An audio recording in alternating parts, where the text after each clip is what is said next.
Salut à tous, c'est Otem. Aujourd'hui, c'est une vidéo un peu spéciale puisqu'on va parler uniquement de théorie musicale. Avec le temps, j'ai pu remarquer que beaucoup de débutants passaient à côté de la théorie, souvent parce que ça paraît un peu inaccessible alors qu'en fait pas du tout.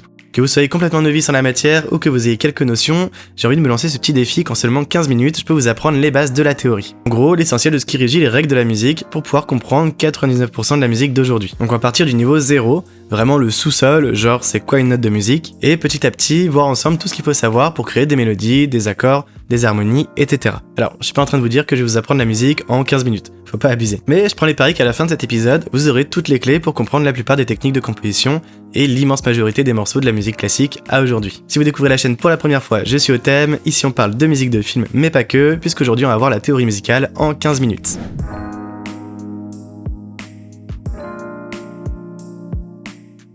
Commençons rapidement par la base des bases. C'est quoi une note de musique ? Une note de musique, c'est l'élément à l'origine de la musique représenté graphiquement par un symbole sur une portée comme ici, et par un rectangle sur ce qu'on appelle le piano roll en MAO. Une note correspond à un son qu'on entend dans un morceau de musique et est associée à une hauteur spécifique. Ça veut dire qu'elle va produire un son plus grave ou plus aigu en fonction de sa position dans la hauteur. Pour résumer, c'est l'élément de base qui va permettre de créer des mélodies, des accords et des harmonies. La note, c'est le point de départ pour créer des émotions et des sentiments dans une pièce de musique. Sur un piano, elles sont rangées par motifs répétés de 12 touches. On a 7 touches blanches qui correspondent à Do, Ré, Mi, Fa, Sol, La et Si. Et on a 5 touches noires qui correspondent aux notes dites altérées, c'est-à-dire avec un dièse ou un bémol. Ici on a donc Do dièse ou Ré bémol, c'est la même note, Ré dièse ou Mi bémol, Fa dièse ou Sol bémol, Sol dièse ou La bémol, et La dièse ou Si bémol. La première chose qu'on va voir et qui va définir le ton et l'ambiance de la musique, c'est la tonalité. Les tonalités permettent d'organiser les notes entre elles et servent de référence pour construire nos morceaux. La première chose que va faire une tonalité, c'est définir une note de référence pour construire notre musique. Ça veut dire que si la tonalité de notre musique est en Do, alors on cherchera à agencer le reste des notes autour du Do. C'est ce qu'on appelle la musique tonale parce qu'elle est basée autour d'une tonalité. La deuxième chose que va faire une tonalité, c'est définir la couleur du morceau. À partir de la note de référence, la tonalité va aussi permettre de choisir les autres notes autour de celle-ci. Il existe deux grands types de tonalités, les tonalités majeures, plutôt brillantes et joyeuses, et les tonalités mineures, plus sombres et mélancoliques.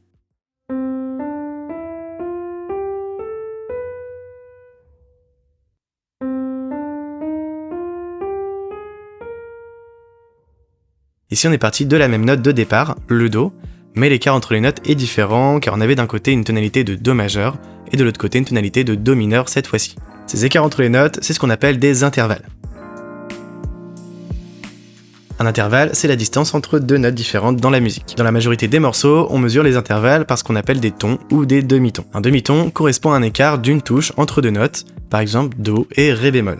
Et un ton correspond à un écart de deux touches entre deux notes, par exemple Do et Ré. Un ton est l'équivalent de deux demi-tons, et un demi-ton est la plus petite distance entre deux notes dans la musique occidentale. Si on reprend les notes de nos deux tonalités, on peut plus facilement s'y retrouver quand on parle d'intervalle. D'abord, on peut mesurer les distances entre les notes avec la méthode qu'on vient de voir ensemble. Si on prend notre tonalité de Do majeur, on peut voir qu'on a un intervalle de deux demi-tons, donc un ton entre la première note et la deuxième. Ensuite, on peut voir qu'on a aussi un intervalle de deux demi-tons, donc un ton entre la deuxième note et la troisième. Si on continue, on a un demi-ton entre la troisième et la quatrième, un ton entre la quatrième et la cinquième, un ton entre la cinquième et la sixième, et un ton entre la sixième et la septième. De cette façon, c'est plutôt logique, mais c'est pas forcément évident pour s'y retrouver rapidement. Une façon de faire beaucoup plus simple, c'est de parler des intervalles en les nommant différemment par rapport au Do. Si on reprend ces mêmes notes, on pourra mieux s'y retrouver en nommant les intervalles comme ça. Entre la première et la deuxième note, on a un intervalle de 1 ton, qui correspond à un intervalle de seconde. Entre la première et la troisième note, on a un intervalle de 2 tons, qui correspond à un intervalle de tierces. Puis entre la première et la quatrième, on a 2 tons et demi, qui correspond à un intervalle de quartes. Entre la première et la cinquième, 3 tons et demi, on a un intervalle de quintes. Entre la première et la sixième, 4 tons et demi, on a un intervalle de sixtes. Entre la première et la septième, on a 5 tons et demi, qui correspond à un intervalle de septième. Et pour finir, si on poursuit, on arrivera sur la huitième note, un Do, plus aigu de 6 tons,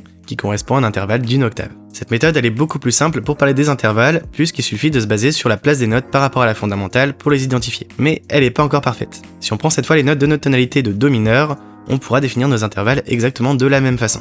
Seconde, tierce, quarte, quinte, sixte et septième. Pourtant, si on les compare, on se rend vite compte que certaines notes sont différentes entre ces deux tonalités. Si on compare par exemple la troisième note, on a d'un côté un Mi en tonalité de Do majeur et un Mi bémol en tonalité de Do mineur.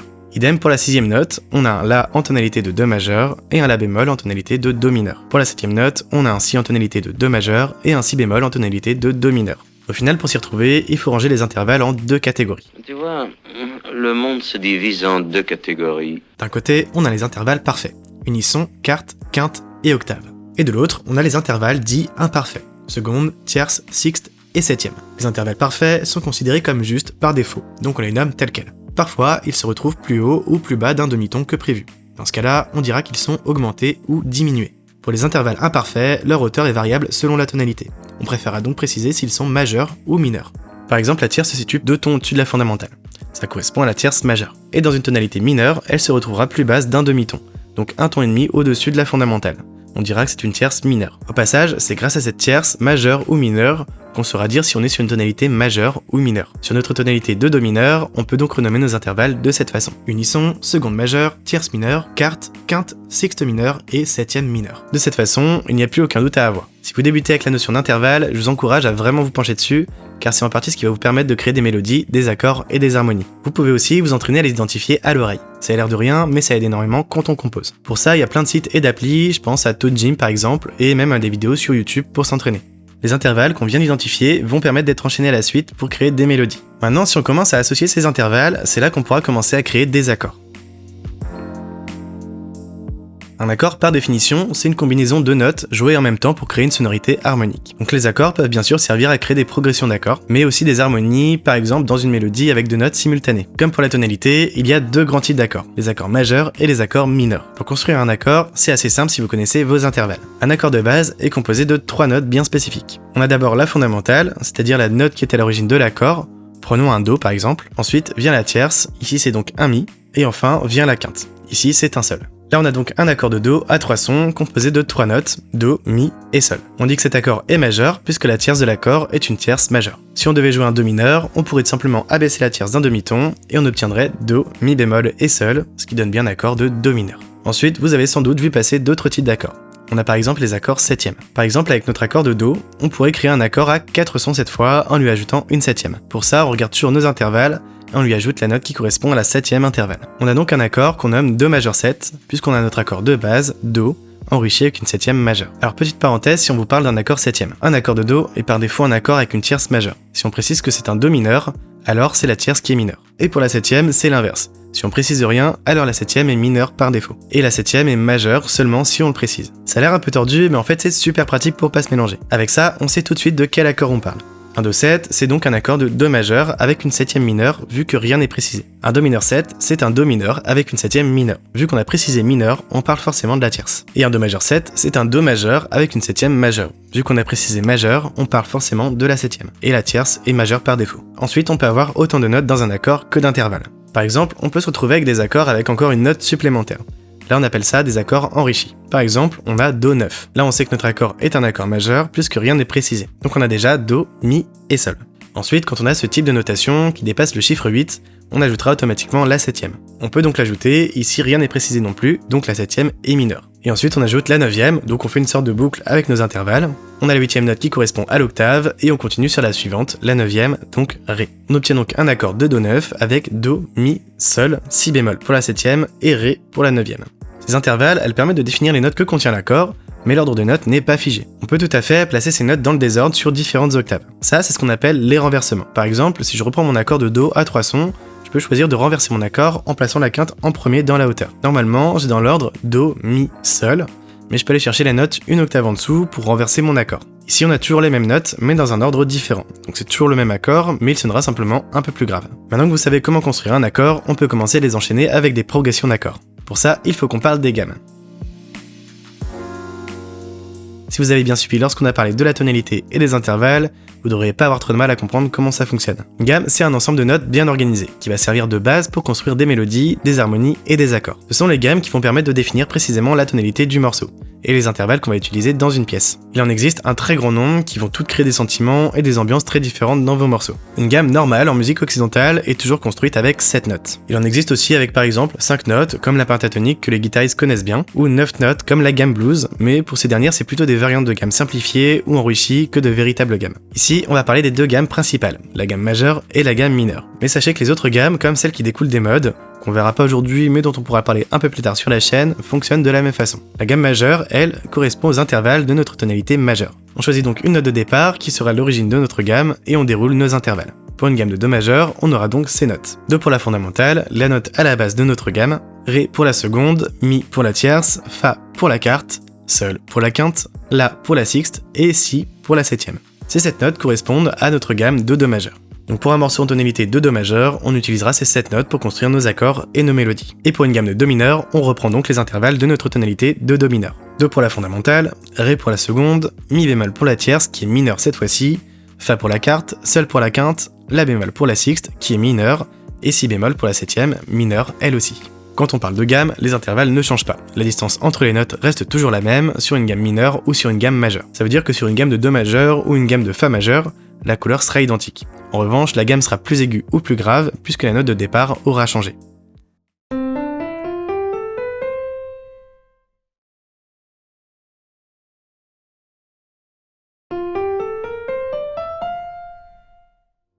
Pour une gamme de Do mineur et de Sol mineur, c'est pareil. On se contente de déplacer la note de départ, mais la distance entre les notes reste la même.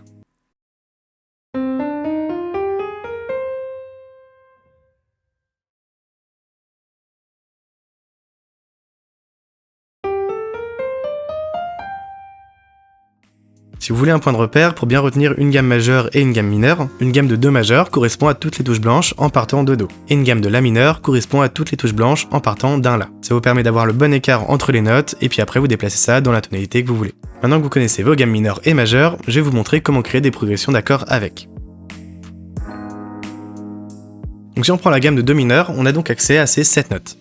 Do, Ré, Mi bémol, Fa, Sol, La bémol et Si bémol. Pour construire notre progression d'accords, on peut commencer par parler de ce qu'on appelle la cadence. La cadence, c'est la séquence d'accords qui vont s'enchaîner à la suite. Pour démarrer, on peut commencer par choisir les notes de base de chacun de nos accords. Pour ça, on utilise les notes de la gamme. Une bonne pratique pour commencer une suite d'accords, c'est de commencer par la fondamentale de notre tonalité. Ici, c'est Do. Le fait de commencer par la fondamentale, ça va permettre de bien se situer dès le début en faisant ressortir notre tonalité. On peut donc choisir par exemple les notes Do, La bémol, Si bémol et Mi bémol, qui font toutes partie de la gamme. Contrairement à la gamme et aux accords, pour décrire une cadence, on ne parle pas d'intervalle mais de degrés, qu'on écrit en chiffres romains. Pour ce premier accord, ou plutôt futur accord pour l'instant, on dira que c'est le premier degré car la fondamentale, Do, correspond à la première note de notre gamme de Do mineur. Pour les suivantes, c'est pareil. On prend la fondamentale de notre futur accord et on regarde à quel intervalle ça correspond. Le La bémol correspond à la sixte de la gamme, autrement dit la sixième note de la gamme, c'est le 6e degré. Le Si bémol correspond à la septième, c'est le 7e degré. Et le Mi bémol correspond à la tierce, on termine donc avec un 3e degré. On a donc une cadence de 4 accords en 1, 6, 7 et 3.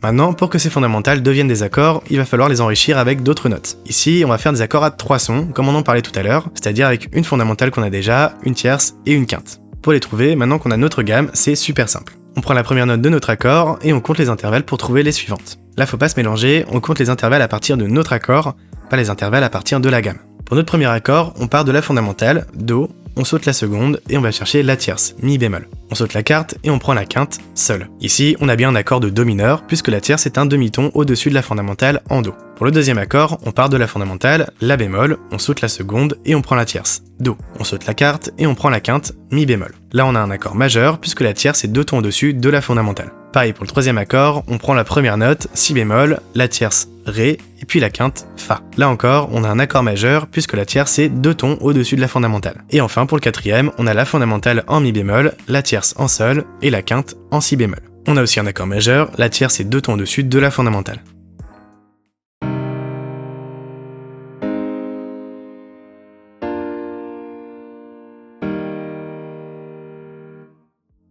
Avec cette méthode, il n'y a aucun doute à avoir. Vos accords sonneront juste à tous les coups puisque vous avez utilisé la gamme pour les construire. Parfois, vous tomberez sur des notations de cadence avec des chiffres romains écrits en minuscules et en majuscules. Si vous tombez là-dessus, c'est pour gagner un peu de temps pour retrouver les accords. Les accords notés en majuscules seront majeurs et les accords en minuscules seront mineurs. Maintenant qu'on sait si nos accords sont majeurs ou mineurs, on pourrait écrire notre cadence de cette façon. Premier degré en minuscule, 6e degré en majuscule, 7e degré en majuscule et 3e degré en majuscule.